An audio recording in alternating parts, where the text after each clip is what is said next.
وفاقی وزیر اطلاعات عطا اللہ تارڑ کی میڈیا سے گفتگو جاری ہے، آئیے آپ کو براہ راست لے چلتے ہیں۔ سب اویلیبل ہوں گے تو کر لی جائے، تو ان کے جو ایسوسیٹ موجود تھے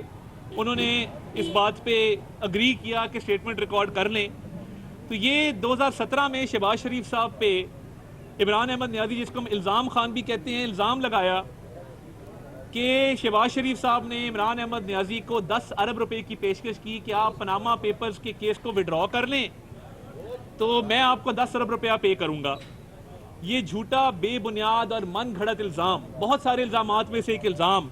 جو عمران احمد نیازی نے لگایا تھا، شہباز شریف صاحب نے اسی وقت 2017 میں ہتک عزت کا دعویٰ دائر کیا، اور اس کیس میں اب خاصی پیش رفت ہو چکی ہے، اور اس کیس کے اندر جو حقائق ہیں وہ ہم نے عدالت کے سامنے رکھے کہ یہ نہ صرف ایک جھوٹا بیان ہے بلکہ مضحکہ خیز ہے کہ جس طریقے سے اس بیان کو دہرایا گیا، مختلف ٹی وی چینلز پہ جا کے ٹاک شوز کے اندر دہرایا گیا، ان ٹاک شوز کا ٹرانسکرپٹ USB بھی ہم نے سامنے رکھی، پھر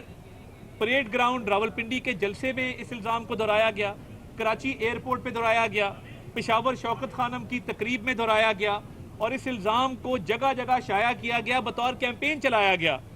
تو یہ الزام کیونکہ ایک جھوٹا الزام تھا، عمران احمد نیازی اور اس کے وکلاء کسی قسم کا ثبوت نہیں پیش کر سکے اس الزام کے ایویڈنس کے طور پہ۔ اور آج میں نے جو بیان ریکارڈ کرایا عدالت کے سامنے کہ شہباز شریف صاحب کی ایک عوامی خدمت کی ہسٹری ہے اس ملک کے اندر، وہ 1988 سے صوبائی اسمبلی اور قومی اسمبلی کے ممبر منتخب ہوتے آ رہے ہیں۔ وہ صوبائی اسمبلی میں لیڈر آف اپوزیشن بھی رہے، 3 مرتبہ اللہ تعالیٰ نے ان کو وزیر اعلیٰ بنایا، 2 مرتبہ وزیر اعظم رہے۔ میاں نواز شریف نے ان پر اعتماد کیا اور ان کو اپنے امیدوار کے طور پر نامزد کیا۔ تو ان کی سماجی خدمات، سیاسی خدمات، جب وہ بزنس میں تھے چیمبر کے پریزیڈنٹ رہے، اور ایک انہوں نے اپنی ریپوٹیشن بنائی ایز اے ڈوئر کہ وہ ڈیولپمنٹ میں بلیو کرتے ہیں، عوامی خدمت میں بلیو کرتے ہیں، اور ہمیشہ عوامی خدمت کی ہے، پبلک سروس کی ہے، اپنا خون پسینہ دے کر۔ تو یہ جو عمران احمد نیازی جو کہ ایک مجرم ہے اور اڈیالہ جیل میں کرپشن کے کیس میں قید ہے، یہ اس کا شیوہ ہے کہ وہ ایسے جھوٹے الزامات لگاتا ہے۔ اور یہ ہتک عزت کا دعویٰ جو اب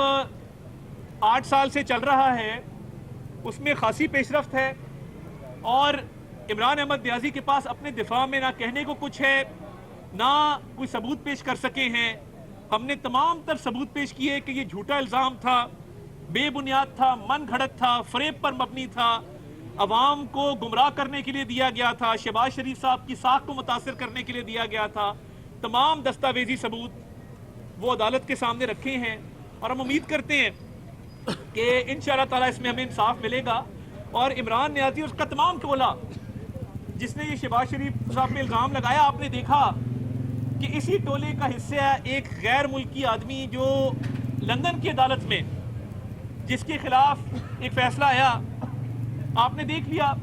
کہ نہ صرف کورٹ نے اس کو جھوٹا ثابت کیا جو پاکستان کی اسٹیبلشمنٹ پر، فوج پاکستان پہ الزام لگاتا تھا، جو پاکستان کی انٹیلیجنس ایجنسیز پر الزام لگاتا تھا، اس کو ہرجانے کا نہ صرف کہا گیا کہ ہرجانہ پے کرو، بلکہ اس کو کہا گیا کہ یہ جھوٹا ثابت ہوا ہے۔ اور پھر وہ ایک ٹیررسٹ احسان اللہ احسان کا انٹرویو کرے سوشل میڈیا کے اوپر، تو یہ کسی مہذب معاشرے میں، مہذب ملک میں کسی دہشت گرد کی سپورٹ جو ہے، یہ قانونی طور پر، اخلاقی طور پر جائز نہیں ہے۔ اور ایک ٹیررسٹ کو سوشل میڈیا پر اس کے خیالات کو، اس کے نظریات کو فروغ دینا، اس کو انٹرویو کرنا، اس کو آگے پروموٹ کرنا، یہ جائز نہیں ہے، اور یہ ایک بدترین عمل ہے۔ میں نہیں سمجھتا کہ کوئی بھی مہذب ملک اس کو برداشت کر سکے گا کہ ان کے ملک میں رہتا ہوا شخص وہ ٹیررسٹ کو ہاربر کر رہا ہے۔ This purports to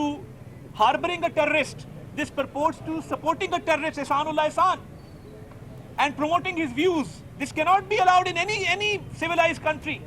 تو یہ جس طرح اس کو وہاں پہ مات ہوئی اینٹی پاکستان ایجنڈا چلانے پر کہ ہرجانہ بھی دینا پڑا، اور جو اخراجات ہیں عدالت کے وہ بھی ادا کرنے پڑے، اور جھوٹا بھی ثابت ہوا، خفت بھی ہوئی، شرمندگی کا سامنا بھی ہوا، اسی طرح اس کیس میں انشاءاللہ تعالی